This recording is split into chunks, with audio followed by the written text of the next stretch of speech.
The name of our MC is Li Yi, an experienced interdimensional operative. Every day, he put on a protective suit and risked his life by entering another dimension to mine energy stones. Right before entering the portal, one of his superiors praised him with a proud smile.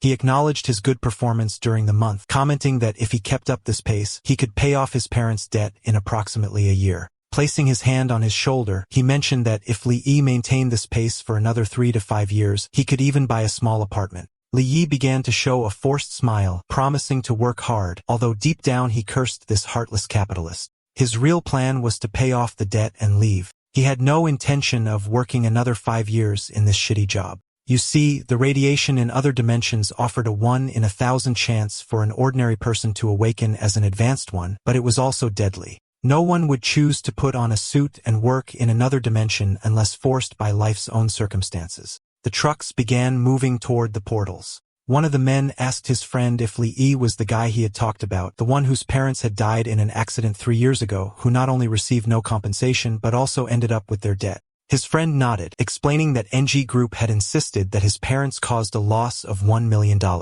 Li Yi was a truly unfortunate boy. The chubby one did not agree. He stated that there was nothing regrettable about this. Li Yi was simply weak. If it were him, he would risk everything to make the company pay. The friend was somewhat confused since he thought he was going to make them pay with their lives. The chubby one crossed his arms and asked his friend if he was stupid. He explained that taking a life would solve nothing. Getting some money was much more practical. Li's eyes began to shine with rage. Sometimes a person became weak not because of themselves but because the world had gone mad. Several hours later, they got off the trucks, put on the equipment, and decided to get to work. Just then, the ground began to shake, and one of the men thought there was a collapse. The supervisor explained that this was just a small earthquake. The chubby one's eyes widened in confusion since he had never heard of earthquakes in another dimension. Despite having worked in many dimensional zones, they had never heard of an earthquake. This led them to wonder if monsters were about to appear. They began talking among themselves. One warned that they should not continue working, mentioning that he had heard this place used to have aliens, which were even harder to face than insectoids and beasts. They came to the conclusion that it was better to stop. This was too dangerous. The supervisor gave the order to everyone to be quiet, making it clear that the advanced ones had cleared this area of aliens 3 years ago, so it was impossible for them to appear. Just before he could finish speaking, a claw pierced through his chest. Upon seeing this, the other's eyes widened in fear. Li Yi was paralyzed with fear, not knowing what to do. Just before dying, the supervisor revealed that it was an alien. At that moment, several powerful beasts known as aliens began descending from the sky, creating chaos. The aliens began to massacre the workers, causing the others to start fleeing for their lives. Li Yi began to run with all his strength, remembering that he was more than 10 kilometers away from the dimensional rift exit. His eyes widened in terror. He wondered if running would really help at all. He was aware that this was completely beyond what human strength could handle. One of the aliens threw the body of one of the workers toward Li Yi, making it crash against his back and smash into the wall. Li Yi began to pant heavily and saw the workers get on the truck. When they started the truck, our boy asked them to wait for him. But just then, one of the aliens landed on top of the truck, used its sharp claw to make a hole in the roof. Seeing this, the workers panicked, knowing that this was not good. The alien grabbed the 2 workers and with a jump overturned the truck. The other aliens began to advance toward the vehicle, and our boy soon realized that their target was the people inside. But not long after, the truck exploded, causing the bodies of the aliens to be thrown. Li Yi put his hand over his face and couldn't help but panic. The fire began to burn the aliens, making them writhe in pain. The aliens collapsed. Li Yi, injured, stood up and couldn't help but wonder if fire was their weakness. His attention was fixed on one of the torches that was lying on the ground. He decided to test his theory. One of the aliens lunged at him. Our boy jumped and started running toward the torch, taking advantage of the momentum. Luckily, he managed to reach the torch and grabbed it. Li Yi started to swing the torch from side to side. The alien immediately stopped advancing toward him. When Li Yi pointed the torch at them, the monsters froze in fear. His eyes began to shine with confidence, and he revealed to everyone that these creatures were afraid of fire. 10 years ago, some gates suddenly appeared all over the world. Through them, insectoids, beasts, and aliens from dimensional realms emerged in swarms and invaded Earth. Only the advanced ones, awakened by the radiation, possessed the power to resist these monsters. Their appearance not only allowed humans to close the gates, but also opened a new era of exploration and development of dimensional energy for humanity. Unfortunately, they were not advanced ones. Li ordered everyone to quickly gather as many flammable materials as possible. Some workers grabbed torches to repel the aliens while the others ran toward the burning truck. They were just ordinary people, and simple survival in this world cost them everything they had. In front of the monsters from the gate, they didn't even have the strength to flee. One of the men grabbed a torch and his body began to tremble, causing his eyes to fill with fear. He knew that the torch wasn't going to last much longer. Li began to sweat and revealed that there was gasoline in the storage room. His plan was to block the entrance with fire in order to hold out until rescue arrived. Li ordered them to stand back to back, form a circle, and retreat slowly. Li's plan began to work as little by little they started advancing toward the storage room. Once close, Li asked them to pour the gasoline at the entrance. One of them nodded. They kicked the barrels, causing the gasoline to fall at the entrance. Once one of the aliens stepped on the gasoline, Li and the others threw their torches.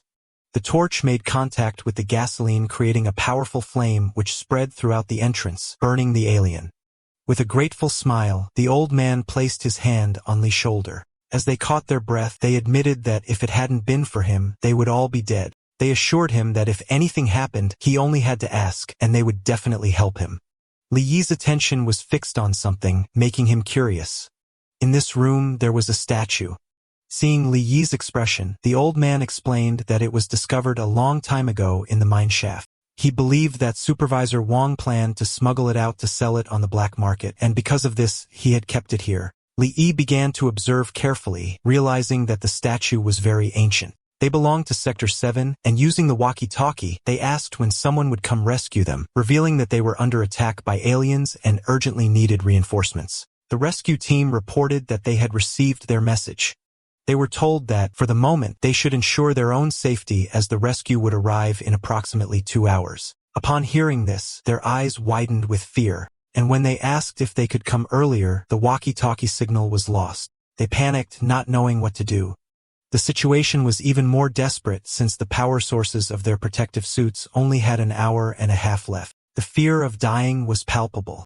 Some thought about the wives and children waiting for them at home. Cursing, one of them proposed breaking through with a vehicle, arguing that it was better for at least one to escape than for all to sit waiting for death. With a calm look, Li looked at his wrist, realizing that his suit had little energy left. He could only hope that the rescue would arrive soon. One of the workers caught everyone's attention. It was the chubby one who was holding a wooden stick. His eyes began to shine with malice, revealing that the energy in their suits would not last until the rescue arrived. And in this situation, someone would have to make a sacrifice. His attention focused on Li and the old man. Our boy remained calm. The chubby one began pointing at Li with the wooden stick and made it clear that Li had no ties and was drowning in debt, so his life was only suffering. Because of this, he demanded that he hand over the battery from suit. Li's eyes widened with rage, causing him to clench his teeth tightly. Seeing that Li was trying to resist without having the strength, the chubby one hit him with the stick. Li blocked the attack, causing the wooden stick to break in half. Our boy began to writhe in pain, and the chubby one mocked him, challenging him to resist. With a furious gaze, they grabbed Li by the neck and took off his mask, saying that maybe exposing him to radiation would trigger his awakening. They added that if he awakened his powers, he could become the hero who would save them. Crawling toward his mask, Li swore to those bastards that if he awakened, the first thing he would do is kill them. Their eyes began to shine with malice, and a confident smile spread across their faces. The probability of awakening was 1 in 1,000, and they didn't believe he was so lucky, believing they had secured another battery. They turned around to the others and asked who would be next to try to awaken. One of the men panicked, pushed his companions, and started running toward the truck, causing the chubby one and the others to start chasing him. His eyes were shining with determination. He said that if they were going to die, then they would all die together. He started up the truck and, without hesitating for a second, decided to flee from this place. In the process, he made the statue fall to the ground in front of Li. The others panicked. They knew they had to stop him immediately because if he broke through the fire barricade at the entrance, everyone would be lost. They couldn't do anything since he knocked down the outside fire barrier, allowing aliens to enter. Li Yi's attention was fixed on the statue, and his eyes widened in confusion. He didn't know if it was smiling. The statue's eyes began glowing with evil, and a smile spread across its face. Upon seeing this, our boy thought that even the statue was mocking him. One of the aliens entered the room and crushed the head of the statue. Our boy put his hands on top of his head to avoid being hit by the pieces. With glowing eyes, the alien began to extend its claw toward Li Yi, ready to end his life. Our boy raised his head and couldn't help but wonder why. The alien grabbed him by the head and prepared its sharp claw. Li Yi panicked, knowing why he had to endure all this. The alien pierced Li Yi's chest, and our boy realized that all this was happening only because he was weak. Li Yi began to remember his past, his poor relatives telling him to leave, refusing to raise him after his parents' death, the landlord throwing him out for not having rent money, and the relentless demand that he pay off his debt no matter that his parents were gone. Our boy was lying on the ground in front of the owner of the group, who questioned his intention to investigate the death of his parents and to sue the group. He threw the letters in Li Yi's face, revealing that all the complaints he had sent everywhere had ended up in his hands. He mocked him for not wanting compensation, but rather the truth, and assured him that he would give him this truth. He revealed that the truth was that his parents had violated procedures and caused the accident. Not only would they not compensate, but they would also make him pay for the millions in losses that his parents had caused to the group. Li Yi could only clench his fist tightly. One of the men from the group kicked him in the face, making it clear to him that he had been warned. It would have been better if he had signed the compensation agreement and taken those tens of thousands instead of insisting on knowing the truth. Li Yi fell to the ground. Now his debt was under the man's management, 30,000 in monthly interest and the principal to be paid in 3 years. He warned him that on the 15th of each month he would send someone to collect, and if he didn't have the money, he shouldn't blame them for being rough. Seeing how pitiful Li looked, he decided to show him a path, become a dimensional miner, since this was the only job with which he could manage to pay off his debt. Back in the present, the alien pierced Li's chest, making him spit blood from his mouth. He was going to die anyway, but decided not to make it easy for the beast. Li didn't care about being weak and was not willing to accept death. So with eyes shining with determination, he bit the alien on the arm. It pulled its claw out of Li's chest, causing his body to crash hard against the ground. Li's face was covered in blood. The smell of this beast was truly disgusting. At that moment, the statue activated and a demon made of shadow appeared. With a smile, he mentioned that it had thought he might burst forth with some hidden potential, but this turned out to be just a useless struggle before death. With a hole in his chest and writhing in pain, Li mocked the demon. He had at least bitten the alien once, but what about him? He was nothing more than a broken statue shattered by this beast as if it were nothing. The demon made it clear that he was the only one who could save him now. He just had to obediently hand over his body. With a gaze full of rage, Li refused. He wasn't interested. He preferred to die rather than be controlled, much less by a spawn like him. Seeing that Li wanted to die with pride, a smile spread across the demon's face. The alien prepared to finish off Li, and the demon made it clear that Li had no right to refuse. At that moment, a strange energy began to emerge from his body, and the shadow system activated. Seeing this, the alien's eyes widened in confusion. It didn't know what was happening. Without hesitating for even a second, it knelt before Li. Li's body changed and was now surrounded by shadow. And being controlled by the demon's eyes began to shine with rage, realizing that this alien had been the one who had crushed his statue. Without hesitating for a second, the demon used his powers, causing a giant foot to crush the alien's body. The demon began to observe the alien in silence. Just then, another monster appeared and began charging toward him. The demon turned around, and not long after, a small demon made of shadow appeared under its feet. It opened its mouth and swallowed the alien. When another alien tried to attack, the demon cut off its head. According to him, this smell was really disgusting. The demon began to walk toward the workers and decided it was time to take care of the rest of this trash. Shadow emerged from the ground, wrapping around the bodies of the workers. They panicked, demanding to know what Li was doing, and made it clear that if he dared lay a finger on them, they would report him. While a powerful energy was emerging from the demon's body, his eyes began to glow and a curious smile spread across his face. He wanted to know exactly what Li would do if he gave him back his body. The workers began to beg Li not to hurt them, explaining that they were only trying to survive. With fear on their faces, they mentioned that if it weren't for them, Li wouldn't have even known he could become an advanced one. They admitted to having been a bit harsh with him, but thanks to this, he had also awakened. With a piercing gaze, Li asked sarcastically if he should thank them now. With a smile, one of them mentioned there was no need to thank them. He simply had to pretend nothing had happened and let them go. Our boy's eyes began to shine with malice. He snapped his fingers and with a smile not only decided to let them go, but even decided to lend them a hand. Shadow emerged from our boy's body and tore off the workers' masks. They began to cough and bleed, and not long after, they lost their lives. Li turned around and the other workers panicked, begging him not to kill them since they hadn't done anything. Li dropped their batteries and revealed that now they were theirs, leaving them somewhat confused. The demon manifested again and asked our boy to spare his useless pity, since it would only drag him into trouble. Our boy began to walk away and told the demon to shut up as he didn't need it giving him orders. The demon wanted to see if he would keep acting tough when he was at death's door. When Li came out of the cave, he saw a horde of powerful aliens approaching. He was somewhat confused as he didn't expect there to be so many outside the cave. With a smile, the demon decided to give Li two options: hand over control of his body or take care of the trash himself. The aliens lunged at Li. Our boy's legs began to tremble with fear, and noticing this, the demon made it clear that without his power, he was nothing. Our boy filled himself with enthusiasm and jumped, dodging the alien's attack. He once again made it clear that he didn't need to be given orders. The alien attacked again, but Li dodged the attack again. While our boy was in the air, the alien took advantage and launched a powerful punch. But luckily, Li reacted in time and blocked the attack at the last second. While he was distracted, another alien appeared behind him, ready to attack. Our boy's eyes filled with fear. He reacted in time and dodged the attack, saving himself by a hair. He was somewhat surprised since even his reaction and speed had improved a lot. The beast lunged at Li. Our boy focused and decided to use the power of the shadow system.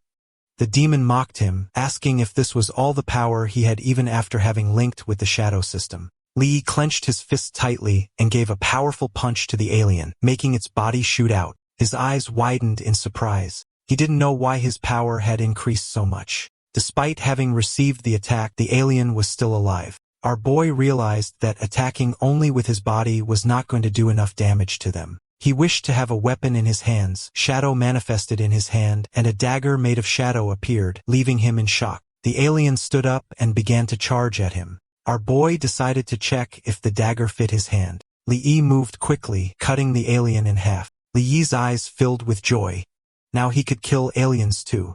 Two aliens lunged at him. Li still couldn't believe that he had become an advanced one. One of the aliens attacked Li from behind. He turned around and cut off its head, then he began to charge towards the other aliens. He finally had the power to counterattack. Li continued fighting against the aliens. He was exhausted and with his face full of blood. His effort had paid off since he had killed all the aliens. A notification appeared announcing that his advancement had been successful. He was an advanced one of rank E. A few hours later, Li was in the hospital. The nurse was confused as she noticed that he had no injuries or illness. Everything in his body was normal, which made it inexplicable that he still hadn't woken up. The doctor who was examining our boy explained that the advanced ones were like that. They became severely exhausted because their bodies needed to adapt to the new level. The nurse's eyes began to shine with love and surprise. She wanted to know what level our boy was. Noticing her excitement, the doctor suggested they wait for him to wake up before talking about his level. He decided to go to the next room. The nurse didn't want to leave. She wanted to stay and observe him a little longer as she found him very handsome. Shadow began to emerge from Li's body, and then the demon appeared. He felt frustrated for having to inhabit a human, a race he considered low level, and that on top of that was E-class. With his status and strength, his host should have been at least S-class or a class or in the worst case B-class, but instead he was trapped in this shell. Even so, it seemed interesting that a simple E-class could activate the power of the shadow system and change form on the first try. It was a shame because a body like this couldn't handle even 1/10,000th of his authority. Seeing that the demon had reappeared, Li felt somewhat confused. He wanted to know what exactly it was and why it clung to him. The demon's eyes began to glow as he revealed that he was the ancient supreme entropic, one of the entropic clan, the sovereign of all dimensions and prisons from other worlds. He ordered Li Yi to offer him his body, assuring him that he would be well rewarded once he reclaimed his throne from those who had betrayed him. Li Yi began to observe the demon closely. He did not believe a single word of it. To him, the titles Ancient Supreme and Entropic Clan were complete nonsense that he had never heard of. He compared the creature to a cockroach and decided not to give up his body to something so dark and ugly. The sovereign felt furious upon seeing that a human was mocking him and explained that there was no need for more words. The only value in Li Yi's existence was simply offering his body. Our boy began to ponder. He wondered if the sovereign was obsessed with him because of his physical attractiveness, and if this was a possession by some evil spirit. The creature seemed to have serious problems, so he decided it was better not to provoke him for the moment. The idea that the sovereign might try to force him repulsed him. His face was unbearable, and the fact that his gender was uncertain made things worse. He debated between dying to prove his will and make him give up or trying to reason with him, so he would understand that this would never happen. However, he feared that enraging him would lead them both past a point of no return, dragging them into ruin and perishing together. Trapped between these terrible possibilities, he didn't know what he should do. Li's thoughts made the sovereign start losing patience. He became furious and grabbed our boy by the collar. He was angry since he had destroyed his own eyes just to end up with this E-class human trash. If the situation hadn't been so desperate back then, he would have chosen an old dog over an E-class garbage. A gate appeared, and the sovereign threw Li Yi inside it, making it clear that if he didn't reach D-class in 3 days, he would erase him completely. Li Yi fell to the ground and his eyes widened in confusion. He remembered being in the hospital and didn't know what this place was. The sovereign crossed his arms and revealed that they were inside the gate of Otherworldly Prison, the E-class trial of his clan, the Insect Nest. He clarified that each member of the Qingtian race could only participate once after reaching adulthood. In front of our boy was a fierce beast with glowing eyes. Li Yi stood up and assumed that, by having possessed him, the sovereign had refreshed the trial attempt. The creature began to stare at Li. It was a shield carapace beetle. Li Yi was confused as he didn't understand why he recognized the species. The sovereign made it clear that the shadow system he had given him would read directly from his knowledge bank, and Li Yi had to get used to it. Li Yi clenched his fist tightly and made his shadow dagger appear. The shield carapace beetle attacked, but using the dagger, Li Yi began to block the attacks, realizing that it was very fast. With a furious gaze, it began to roar. The beetle attacked again. Li Yi jumped and dodged the attack and noticed that the beast's blind spot was right behind. Jumping, Li Yi attacked the beetle's shell. His attacks didn't have much effect, and when he landed on the ground, the beast attacked fiercely. Luckily, Li Yi reacted in time and blocked the attack. Stabbing the dagger into the ground, Li Yi stopped his moving body. Li Yi noticed that the beast's shell was very hard. The sovereign mocked him, asking if brute force was his only tactic. Our boy lunged at the beast, making it clear that his way of fighting was none of his business. Li Yi began to attack the beetle, but it blocked all his attacks, making Li Yi wonder if this beast even had a weak point. The eyes of the beast began to shine with rage. It swung its sharp legs, causing Li Yi to be thrown. Our boy crashed against the wall, causing him terrible pain. The sovereign demanded that he get up, calling him a weakling E-class. Li Yi's attention was fixed on his shoulder, and his eyes widened in confusion upon seeing a green liquid. The beetle had an injury on its leg. It prepared to finish off Li Yi, and our boy realized that this green liquid was its blood. His eyes began to shine with joy since he had found its weakness. With eyes shining with rage, the beast prepared to attack. A strange energy began to emerge from Li Yi's eye. He filled himself with determination and decided to see who the real weakling was. The sovereign was somewhat confused since he didn't know if Li Yi was using Eye of Shadow. Our boy moved like a thunder and in the blink of an eye, cut off one of the beetle's legs. The sovereign mocked Li Yi as he considered that all that effort to break a single leg was useless. Li Yi began to stare at the beast, making it clear that now it had one less leg to defend itself. He stomped on the ground forcefully, knowing that now hitting its weak point was going to be much easier. Now that the beetle was injured, it started to retreat. Li Yi knew he needed a more effective weapon since the dagger was not going to be very useful now. He concentrated and began to manipulate the shadow, transforming it into a powerful spear. Li Yi struck the beetle under the abdomen, causing its body to be launched into the air. Li Yi began to observe carefully, realizing that the reason why the bug remained still was because its weak point was in the abdomen. Now that the beetle was defenseless, Li Yi drove the spear into its abdomen, making its body explode into pieces. A blue energy stone fell to the ground. Li Yi was panting heavily and couldn't believe he had won. The sovereign mocked him for panting so hard after killing a simple E-rank bug. Li Yi grabbed the stone, and his mind was filled with confusion. He didn't know what it was, but he felt a surge of power enter his body. His progress for the D-rank breakthrough increased by 0.2%. The sovereign revealed that it was an energy stone, an object that had the possibility of increasing his ability level. At that moment, Li became alert, but when he turned around, he saw nothing. He was confused as he knew something was approaching, although he was unable to see it. With a smile, the sovereign suggested he use Eye of Shadow to take a look. Li turned around and with a confused gaze asked what kind of skill this was. The sovereign explained that he only needed to concentrate the shadow energy in his eyes to activate the Eye of Shadow ability. Li Yi decided to comply and began concentrating his shadow energy in his eyes. One of Li Yi's eyes began to glow, successfully activating level 1 Eye of Shadow. Another beast appeared and launched several spikes toward Li Yi. Thanks to Eye of Shadow, Li Yi was able to foresee the attack and by jumping, dodged it. But in the process, it tore part of his clothes.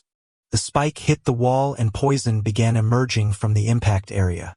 The beast continued launching spikes. Li was somewhat confused as he did not understand what these things moving so fast were. The spikes began to approach Li Yi from behind at great speed. Luckily, Li Yi was flexible and was able to avoid being hit. He was somewhat confused as he did not know if the Eye of Shadow skill of the sovereign was useless and asked why he could not see clearly.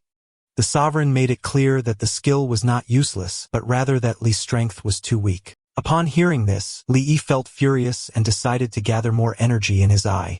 The sovereign was somewhat surprised as it seemed increasingly interesting that a simple E-rank could control the shadow energy with such skill. Li was able to see the beast that was attacking him, a warp reaper bug known as the Head Reaper. The information described it as a stinger shooter, an expert in launching poisonous spines from afar.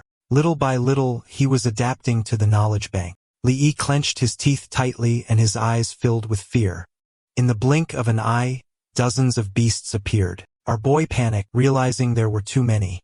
The beasts began to roar and not long after started charging toward Li Yi. Our boy adopted a defensive stance, and the sovereign praised him for knowing how to find a position to avoid being attacked from all sides. He concentrated and summoned 2 shadow daggers, then made a wave of energy repel the beasts that were nearby. A powerful energy began to emerge from Li Yi's body. The sovereign was somewhat surprised as Li Yi had already awakened the second stage of Eye of Shadow with great speed. That a mere E-class achieved this was a pleasant surprise. While Li Yi's eyes were shining with rage, he began to stare silently at the other beasts. Our boy began to dodge the ferocious attacks of the beast without much difficulty, noticing that the movements of the insectoids had slowed down by at least half. The system began to highlight several spots on the beast. This purple color was the weakness of the insectoids. The system had recorded the weak point of this spiked projector. The sovereign mentioned that this was the benefit brought by the Eye of Shadow upon reaching stage 2. Once the weak point was identified, attacks could break defenses. Li's eye began to shine with determination upon discovering that all of them had their weak points underneath. Our boy used the skill Shadowthorn Grand Burial. This technique allowed him to impale the shadow into the ground and project it upwards, causing area damage. Several spikes made of shadow emerged from the ground, piercing through the insectoids. The monsters dropped energy stones, and the progress bar for the D-rank breakthrough increased from 1.3% to 2.7%. Li Yi did not lower his guard, and it didn't take long for him to realize that each energy stone only provided a 0.7% progress for the breakthrough. Several more spiked projectors appeared and began staring at Li Yi. Now that he had discovered their weak points, he decided to eliminate them all at once. Li Yi moved like thunder, attacking the beast's weak points. His progress bar for the D-rank breakthrough increased from 3.1% to 5.3%. He was somewhat surprised as he did not expect that just level 2 Eye of Shadow could increase his attack accuracy so much. While he was distracted, an insectoid tried to launch a surprise attack at great speed. Luckily, Li Yi ducked and dodged the attack by a hair. The sovereign couldn't help but praise his quick reaction, although regretted that his brain had not been up to par. Li Yi began to observe carefully and clearly saw that it was a warp saber worm. Our boy transformed his shadow dagger into a whip. Just before it could escape by jumping away, Li Yi used the whip and caught the warp saber worm.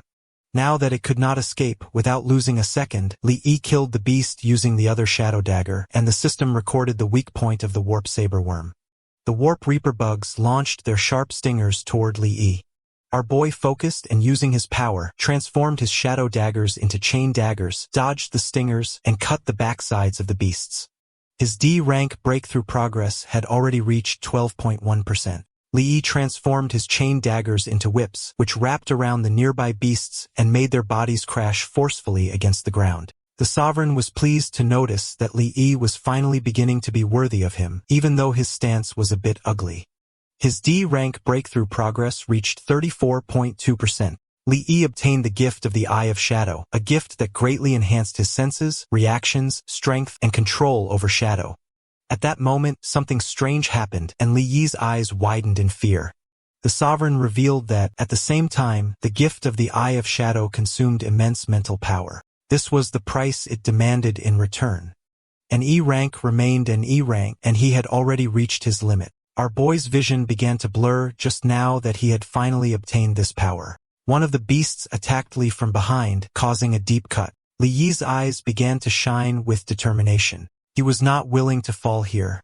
He had 15 hours and 28 minutes left to complete this trial. Li Yi began to imagine the bastards from NG Group. He couldn't believe they had dared to hide the truth about his parents' death and shamelessly forced him to work in the mines to pay off a debt. Consumed by hatred, Li Yi began to massacre the beasts that stood in his way.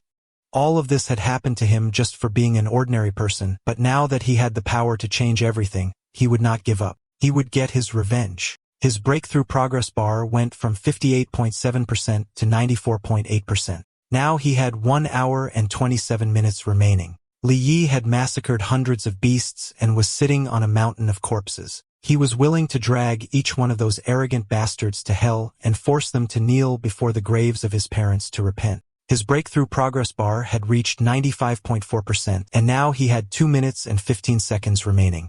The sovereign was somewhat surprised to realize that human hatred was surprisingly compatible with the shadow system, and it even nourished the shadow energy. He mentioned that the promised time was approaching and asked him to hurry. His breakthrough progress bar had reached 97.8%, and now he had 7 seconds remaining. Li Yi grabbed his daggers, and the sovereign noticed that he really planned to unleash all his shadow energy at once, asking if he wasn't afraid of exploding. Li Yi filled himself with determination. He knew he only needed a little more to reach the breakthrough, and if he could become stronger, he was willing to risk everything. With 1 second remaining, Li Yi lunged at the horde of beasts. Li Yi began to descend upon the horde of beasts and unleashed all his power, creating a powerful explosion, which massacred all the beasts.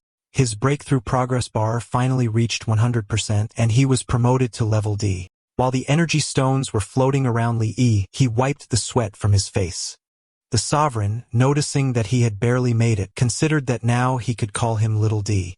Li Yi's attention was fixed on a sword that was lying on the ground. The sovereign explained that this insect nest used to be the trial field for beginners of his people, and that this dagger using the human classification system was level A.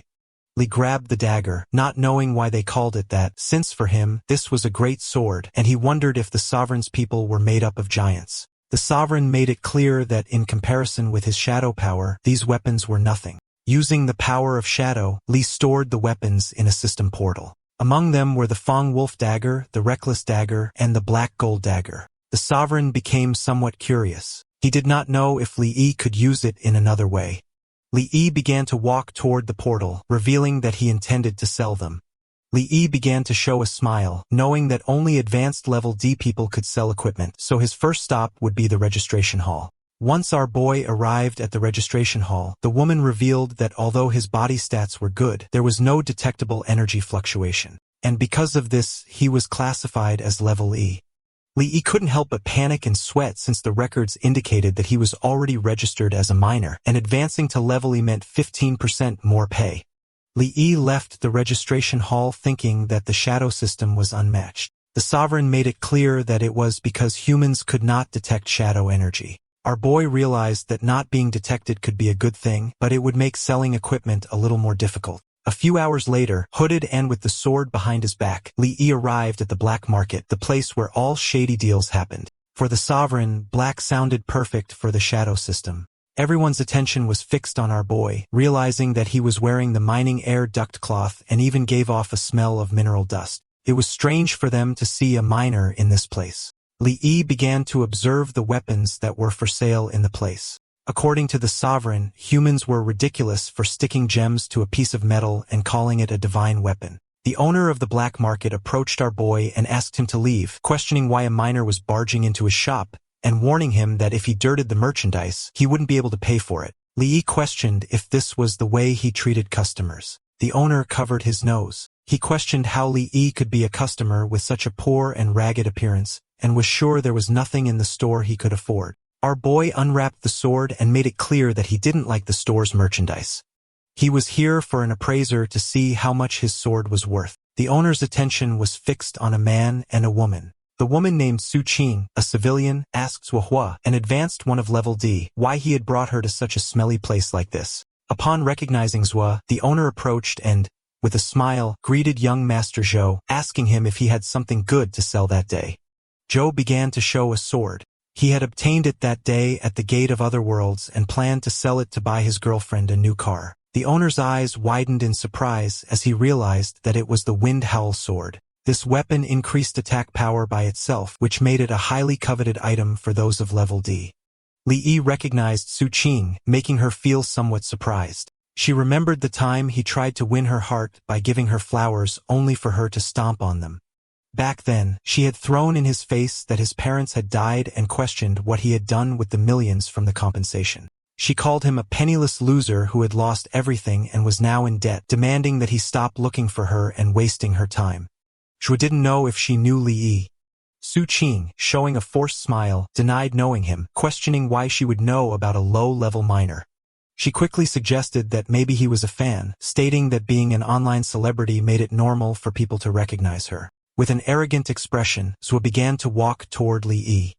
He asked if he had just called her Su Qin and expressed his amazement at how the standards of the place were declining by allowing trash like him in, questioning whether they weren't worried that this would lower the class of the establishment. He imbued his power into the sword and ordered Li Yi to get lost, telling him to hurry up and take his trash to the scrap collector at the end of the street. Zhuo attacked Li Yi's sword, but his eyes widened in surprise when his own sword broke into pieces, leaving him in shock. With a smile, Li Yi made it clear that Zhuo's sword was the real trash. Zhuo couldn't help but clench his teeth tightly. Su was somewhat confused, wondering how this could have happened. Zhuo had assured her that the sword could cut iron and that it was worth a lot. Zhou cursed Li Yi under his breath. Blinded by anger and humiliation, he prepared to attack, asking him if he was looking for death. Zhou imbued his power into his fist and attacked, but Li Yi dodged the attack without much effort, noticing that it was very slow. Zhou couldn't help but praise him since his movements weren't bad at all. He focused and imbued his power into his leg, then began to attack with a flurry of kicks. But again, Li Yi began to dodge without problems. For him, this attack was much slower than the insect nest trial. With a furious expression, Zhuo clenched his teeth tightly. He did not know what was happening and remembered that Li Yi was just a miner who wasn't even level E. When Zhou tried to strike, Li Yi moved to the side, evading the attack. Zhuo was in shock as he didn't understand why he couldn't hit him despite being level D. Li Yi began to release his shadow power and created a whip which wrapped around Zhuo's wrist. Zhuo did not give up. He jumped and prepared to attack again, shouting that the miners should simply crawl back into their holes. Li Yi's eyes began to shine with arrogance, and he sarcastically asked if, in that case, the dogs should also crawl on the ground. Li Yi grabbed the whip tightly and pulled hard, causing Zhuo's body to crash forcefully against the ground. Su panicked. She could not believe that her boyfriend had been defeated. While Li Yi's eyes were shining with malice, with a smile, he commented that Zhou really aspired to be a dog. This made Zhuo burst with rage. Without losing a second, he stood up and started charging toward our boy. At that moment, a man opened the store door and gave them the order to stop. Zhuo stopped, and when he turned around, he saw his boss, Wang. This man was Wang Daifa, an advanced one of level D, the owner of the black market. With a penetrating gaze, he mentioned that although Zhou was one of his best clients, fighting in his store was going too far. Su quickly began to point at our boy, explaining that Li Yi, the miner, had broken Zhou's precious sword, and because of this, he had attacked. Wang couldn't help but feel disdain upon hearing that Li Yi was a miner. He began to walk toward Li Yi and, with a curious expression, asked if he had really broken Zhou's weapon with the sword he held in his hand. With a smile, our boy explained that Zhou had attacked him first. So if his sword was broken, it wasn't his fault. Wang turned to Zhou asking if Li Yi was telling the truth. Zhou began to ponder, not knowing what to say. Wang passed by Zhou and with a smile mentioned that Li Yi's sword did not seem like an ordinary object, then asked if they would apply the usual rule. Zhuo's eyes began to shine with malice, and with a smile, he decided that he would take the money while Wang would keep the goods. With a smile, Wang mentioned that since Zhuo trusted him, he would be the peacemaker. He asked Li Yi if he could take a look at the sword. Li Yi handed over the sword. Wang's eyes widened in surprise. He began examining the sword, realizing it weighed more than 50 kilograms, and yet Li Yi had held it with great ease. This made him wonder if he might be a genius and decided to test him a bit further. He became curious since he didn't know where a miner like him had gotten this weapon. With a serene gaze, Li questioned since when the black market needed to verify the owner and source of goods. Wang clarified that he was only asking out of curiosity, and there was no problem if Li didn't want to say. Li quickly realized that this guy was testing him. Li made up a lie, saying it wasn't a big secret. He had found the sword while mining. Wang's eyes began to shine.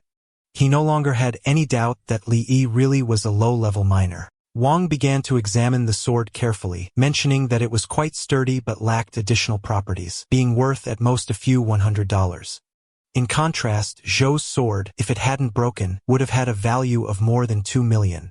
With a smile, he revealed his thoughts. He proposed buying his trash sword since life as a miner wasn't easy. In exchange, Li Yi only needed to pay Zhou 2 million, and he would take care of covering the rest. An arrogant smile spread across his face, saying that he would take this as a good deed and asked Zhou what he thought. Zhou did not refuse since Boss Wang was intervening. Su was somewhat worried since she knew it was impossible for a miner to get 2 million. This put at risk the car that Zhou had promised to buy her. Zhou grabbed her by the cheek and asked her not to worry since they could sell his organs. This should be enough to get the 2 million. Wang's men got ready to give our boy a beating, and he realized that they really had everything planned out. Wang questioned if Li Yi had any problem with this, asking him to enjoy his moment. Li Yi's eyes began to shine, and while his body was releasing the sovereign's aura, he made it clear that he was not the one who should be worried. At Wang Dafa's command to cripple him, his men charged Li Yi. Wang Dafa, however, was unconcerned. He told Su Qing and Zhou that the fighting was pointless and suggested they wait in the tea room, which Zhou agreed to. But as they turned, a henchman was sent flying behind them. The man crashed against the wall, leaving Zhou and Su Qing in shock. Seeing this, Wang Daifa's calm vanished. He shouted for a man named Biao to be careful, warning not to break the merchandise since they couldn't pay for it. Li Yi easily dodged an attack and kicked another henchman in the face. Seeing his men get defeated, Zhou became enraged. He grabbed one of the fallen men by the hair and stared furiously at Li Yi. Zhou then launched his own attack, noting with a kick that mining seemed to have built up Li Yi's strength. As he fought, dark shadow tendrils shot from the ground, grabbing Su Qing and the henchman. Su screamed in terror. With the others held back, Li Yi turned to Zhou. His eyes glowed blue as he told Zhou it was now his turn. Su Jing watched in disbelief, wondering how this miner had suddenly become so good at fighting. Zhou, however, smirked. He admitted Li Yi's moves were good enough for nobodies, but not impressive. He then declared that, in front of a D-rank advanced one like himself, Li Yi was still trash. With that, he surrounded himself in red energy and threw a powerful kick at Li Yi. To Zhuo's shock, Li Yi calmly caught the energized kick with one hand, which was now covered in dark shadow power. Before Zhuo could react, Li slapped him hard across the face, sending him flying in shock and spitting blood. Landing on his feet, Zhuo was filled with rage. His body flared with red energy as he screamed that even his father had never hit him and questioned how Li Yi dared to slap him. Vowing to kill him, Zhuo unleashed a massive blast of red energy from his hand toward Li Yi. In response, Li Yi raised his own hand, glowing with purple shadow energy to meet the attack. The two powers collided in a huge explosion that filled the room with smoke. When the smoke cleared, Xue stood panting in disbelief. Li Yi was unharmed with the red energy crackling around him, but unable to touch him. Xue couldn't understand what happened, saying it felt like he had hit an invisible wall. As Li Yi walked towards them, he told Xue that since his father never dared to discipline him, he would teach the ungrateful brat a lesson. A terrified Xue warned him to stay back, while Su Qing, also scared, questioned how her D-rank boyfriend could lose to a simple minor. Suddenly, shadow tendrils shot from Li Yi, forming a spider web that wrapped around and trapped both Xue and Su Qing. Su screamed, not understanding how the shadow morph spider web technique held them. Now face to face with Xue, Li listened as the terrified man insisted he couldn't be a minor, guessing he must be a powerful C-rank or even B-rank advanced one. With a smirk, Li Yi showed his hands, now covered in shadow energy, and stated he was just an E-rank minor certified by the guild. Xue could only stare, muttering that it was impossible. Li Yi raised his hand, which glowed with purple energy, preparing to strike the helpless Xue. In a desperate plea, Xue begged him to wait, revealing he was in the Black Panther gang. He warned that if he was harmed, Li Yi would make an enemy of the gang's leader, Brother Panther.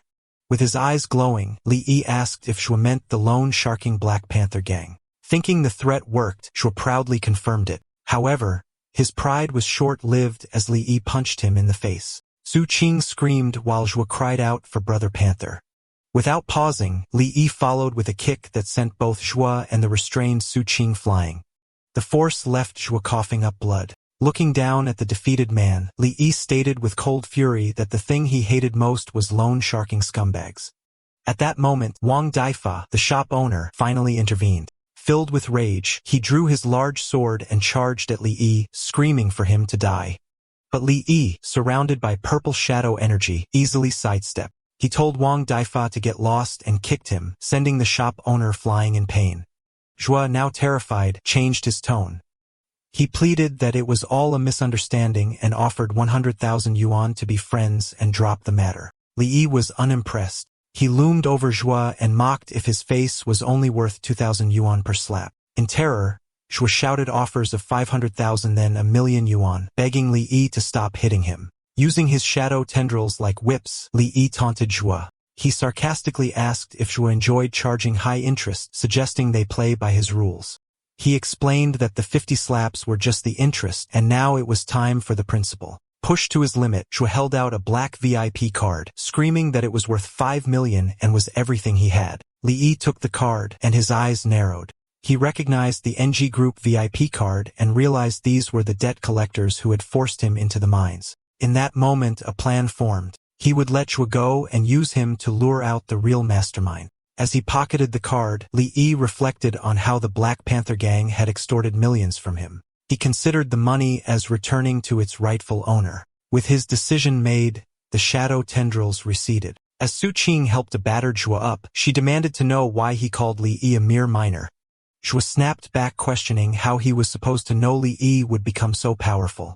Boiling with anger, Xue violently shoved Su, screaming that if she hadn't misidentified Li Yi, he wouldn't have been ambushed. Su Qing cried out as she fell. Seething with rage, his eyes glowing red, Xue pulled out his phone.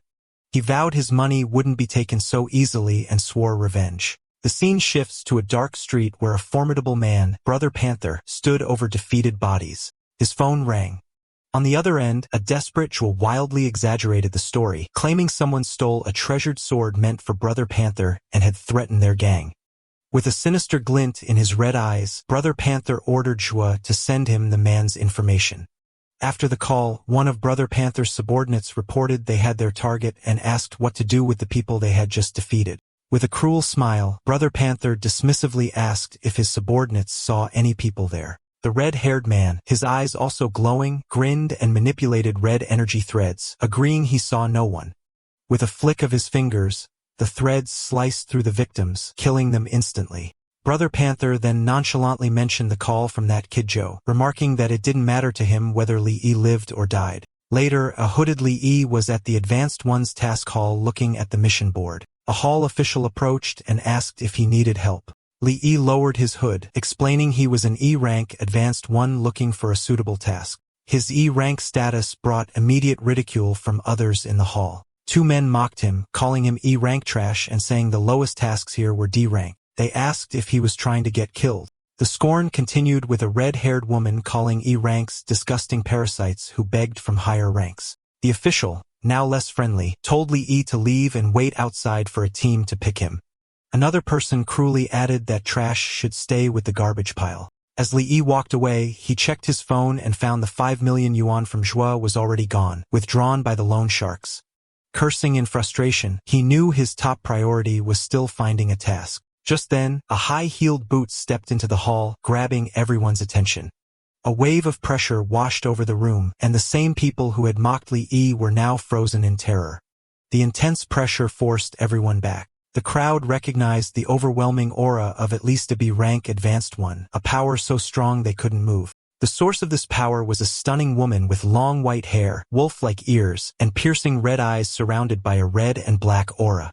As she walked, the crowd parted in fear, wondering why a B-rank was here. She stopped near Li, her gaze passing over the cowering group. While everyone else was paralyzed by fear, Li remained calm. Using his eye of shadow, he observed her closely. He noted that despite her powerful aura, she seemed like a delicate rich girl, and he couldn't sense any killing intent from her. He found her to be an interesting mix of powerful yet restrained. A man with a white-haired woman announced a D-rank mining task at the Beast Abyss. The crowd, still scared, backed away. Their attention then turned to Li, who stood completely unfazed by the B-rank's presence. They whispered in disbelief, shocked when he confidently stepped forward. With a small smirk, Li realized he was the only one in the hall able to take the job. The white-haired woman's gaze fell on him, noting with interest that the miner was unaffected by her pressure. The hall official hurried over, identifying her as Miss Qin, and offered to show her some D-rank advanced ones. Miss Qin cut him off, pointed at Li, and declared, "I'll take him," leaving the official speechless. The official nervously protested that Li was late and not properly registered. Miss Qin's eyes began to glow as she turned on him, stating that she was the rules. The terrified official could only agree. As her group led Li out, the official watched, bewildered. He had never seen Miss Qin personally choose someone and wondered about this mysterious miner. Inside the Beast Abyss, Miss Qin's team fought a horde of red-eyed minotaurs. The team was well supported by a bard playing a flute, who noted their team was well balanced. The battle raged with a powerful warrior blocking blows while others sliced through the beasts. From the back, Miss Qin and her companion oversaw the fight. Li watched the efficient display, noting that with a B-rank leader, everything seemed smooth. However, despite the flawless battle, Li felt a sense of unease. A bead of sweat ran down his face as his eye of shadow sensed a danger the others had missed. Standing on a ledge, Li's unease grew as he saw the huge number of minotaurs below. He knew this was far beyond a normal D-rank mission, and didn't understand why the team seemed unaware of the danger. The Sovereign materialized, explaining that Li's eye of shadow had reached a second tier, giving him senses far beyond his teammates. Still, Li believed the powerful Miss Qin should have also sensed it. As the team paused before a dark cave, Li's suspicion deepened. He wondered if Miss Qin had noticed the danger but was hiding it. The bard confirmed their target. The starlight crystal vein was inside the cave. Miss Qin then turned to Li and ordered him, the miner, to come with her. Li followed, wondering why she would knowingly drag a miner into such a dangerous situation. As he followed her into the dark cave, Li felt an ominous aura intensify with every step. He was left to wonder about her motives. Was she careless about her team's lives, or just so confident in her B-rank power that she believed she could protect everyone? Deeper in the cave, the ground beneath them suddenly cracked. The floor gave way, creating a deep chasm. Li and Miss Qin reacted instantly, leaping away from the crumbling rock. One less agile teammate wasn't so lucky, crying out as they fell into the darkness. Li and Miss Qin landed safely on solid ground. Before they could process the loss, Li's senses went on high alert. A new, more powerful threat had arrived. From the chasm's shadows, a hulking figure emerged. It was a D-rank Minotaur beastman, far larger and more menacing than the others. With a ferocious roar, it brandished a massive axe, its red eyes glowing as it faced Li and Miss Qin. Faced with the powerful D-rank Minotaur, Li watched as Miss Qin prepared to fight. A red aura erupted around her as her wolf ears and eyes glowed, signaling the B rank was about to make her move. However, to Li Yi's surprise, she suddenly faltered. A distressed look crossed her face and her confidence vanished. Instead of attacking, she retreated, telling Li Yi to go fight while she covered him. Li Yi was baffled, reminding her that he was just a minor. Miss Qin's face turned bright red with embarrassment. She collapsed to one knee, dropped her sword, and desperately yelled at Li Yi to fight. Li Yi argued back, questioning why a B rank expected an E rank minor to handle the situation for a minor's pay. With tears in her eyes, Miss Qin cried out that she would give him $1 million to take care of the beasts. Hearing the offer, Li Yi stood over the kneeling Miss Qin and declared that for the money, he would do it. With a smirk, his eyes glowed purple as he summoned his shadow dagger, remarking that he would have to force himself. With a confident smirk, Li Yi manifested his shadow daggers, which swirled with purple energy as Miss Qin watched from the ground. He then turned to face the 3 hulking minotaurs, coolly inviting them to attack. As the beasts charged, Li Yi moved with lightning speed, easily weaving between them. However, while Li Yi was occupied with 2 of the minotaurs, the 3rd broke away and charged at the vulnerable Miss Qin. Seeing the beast about to crush her, she screamed. Just as the minotaur's claws were about to strike, she unleashed a powerful vortex of red energy that vaporized the creature instantly. Li Yi, having dealt with his opponents, witnessed her devastating attack. He wiped sweat from his brow, admitting to himself that she did have powerful moves and that he had misjudged her. His thought was cut short as the powerful D-rank beastman leaped high into the air, bringing its axe down in a deadly strike aimed at Miss Qin. Just as the axe was about to crush Miss Qin, Li Yi intervened. He summoned his massive great sword from a swirling shadow portal. In a flash, he moved between Miss Qin and the beast, deflecting the attack. Standing over the safe Miss Qin, his eyes glowing, he smirked and sarcastically asked if she just had a face that attracted hatred. To his astonishment, instead of standing up, Miss Qin panicked. She let out a nonsensical cry and sprinted away, shouting that the beasts were now his problem. With a sigh, Li Yi remarked on how hopeless she was before killing the remaining minotaurs with a single powerful slash. Meanwhile, Miss Qin ran blindly through the caves until she was out of breath. She stopped against a rock wall to recover, thinking she was finally safe. However, the shadow of the Minotaur beastman fell over her. It had followed her. Her eyes widened in terror, which soon gave way to confusion. She stared up at the beast and asked, why aren't you afraid of me? The Minotaur beastman swung its massive club, ready to crush the petrified Miss Qin. From a safe distance, Li Yi watched, finding it strange. He knew she could fight back and couldn't understand her fear. Just as the weapon was about to hit, Miss Qin screamed and a bracelet on her wrist glowed with intense red energy. A powerful shockwave erupted from her, blasting the Minotaur backward. Li then noticed the glowing bracelet had shattered. This confirmed his suspicion. It was a protective charm and the powerful defense hadn't come from her own abilities. He approached the embarrassed Miss Qin and asked if she was a non-combat type advanced. She quietly confirmed it. Realizing her secret was out, she begged him to keep it a secret. With a sly smirk, Li Yi rested his great sword on his shoulder and told her that keeping her secret would cost extra. However, as they faced the regrouping beasts, Li Yi noticed something strange. The Minotaurs were completely ignoring him and focusing all their aggression on Miss Qin, leaving him to wonder why she was their only target. Alright, that's the end of the story. Thanks for watching. See you in the next one.